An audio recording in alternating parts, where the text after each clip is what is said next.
This is CabSat TV 2015 right here in Dubai. Joined now by Colin Morrison from Ericsson. Thank you for joining us here on CabSat TV. Welcome.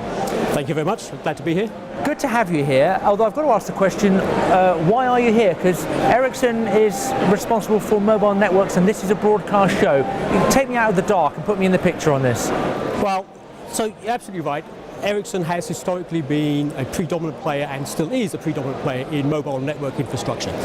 However, as the Internet of Things become a reality, Ericsson is targeting new growth areas, and TV and media is absolutely one of our growth areas that we're focusing on. We're investing very, very heavily in. We're acquiring companies, we're developing our own technologies, and we are in fact the #1 IPTV technology provider in the world. So, for us, being at this show is very, very important. So it's not just about broadcasters, clearly, it's about content creation, content consumption, content delivery, and that's what Ericsson plays in. So that's why we're here. And I imagine, whilst you obviously have the infrastructure knowledge, the marketplace is changing all the time. I imagine there's some real challenges as the rate of consumption increases across the mobile networks. Yeah, so really, what we're here to talk about is the next generation of TV delivery and consumption. Obviously, consumers' habits are changing dramatically. The way TV is produced and delivered and consumed over the last 5 years is completely different to how it was previously. So it's very important for companies and organizations that wish to deliver their content to consumers that they are able to adapt with the times. We talk about this concept of web speed changes in the market space. Well, that's starting to happen now in the TV delivery and the consumption space. So we have different types of devices people are consuming on, and we want to make sure that we are absolutely leading in this space in terms of innovation, and that's why we're here to have a message about cloud delivery systems, how we manage those for us providing partners, how we partner with content creators, what metadata do we need, how do we manage all of that, what's consumers' viewing habits, how do we manage the massive data analytics around all of those kind of aspects. And I know that during the speech and the panel discussion, one of the key things that you're going to be talking about is the discovery of that content. Okay, it's there on the network. How do businesses overcome that challenge?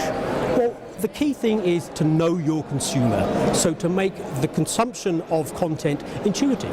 If I'm a consumer, why would I choose content provider A, B or C? Now, it has to be sticky, so that means they have to provide a value add to me. If I log on to this system, I want it to be simple for me to find what I want. I want people to make proposals to me, so the technologies behind that, the data analytics, understanding the profiling of my consumers, those are the things that are really going to make the big differences moving forward. Yes, content is being created in ways that is relevant to multiple types of screens. Interactivity is very much a big part of new types of show formats, etc. We've seen that years ago with the start of Big Brother. Now it's very prevalent these days.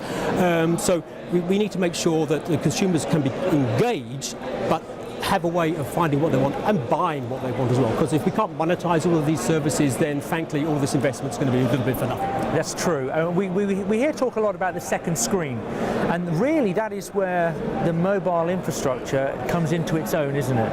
Yes, the ability to deliver things using adaptive bit-based streaming, for instance, and also not forgetting the digital rights management technologies, making sure the content is secured right the way to the point of consumption, that it's safe, that I as a content creator am going to be confident that I'm going to get my rewards for my efforts of creating that content and making it available on these systems.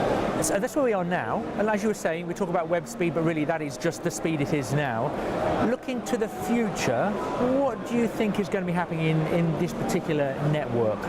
So we're seeing the virtualization of services, so moving things into the cloud, making it possible for content creators, content owners and service providers not to invest in heavy infrastructure that have to write off over years and it takes ages to integrate and install, but actually software-based virtualized services driven from the cloud, managed by companies like ourselves, making sure that we can adapt at these web speeds for the market challenges and changes that are happening. And of course, we've spoken to various delegates here over the few days. They are very much of the opinion if someone cannot get online and access content, they will just go to something else. Absolutely. People have so many choices today of finding and getting content that they want, when they want it, where they want it, how they want it, on the device they want it. And if you're not able to do that, then you're not going to be relevant. It's all about being relevant. And Colin Morrison, thank you for a very insightful discussion.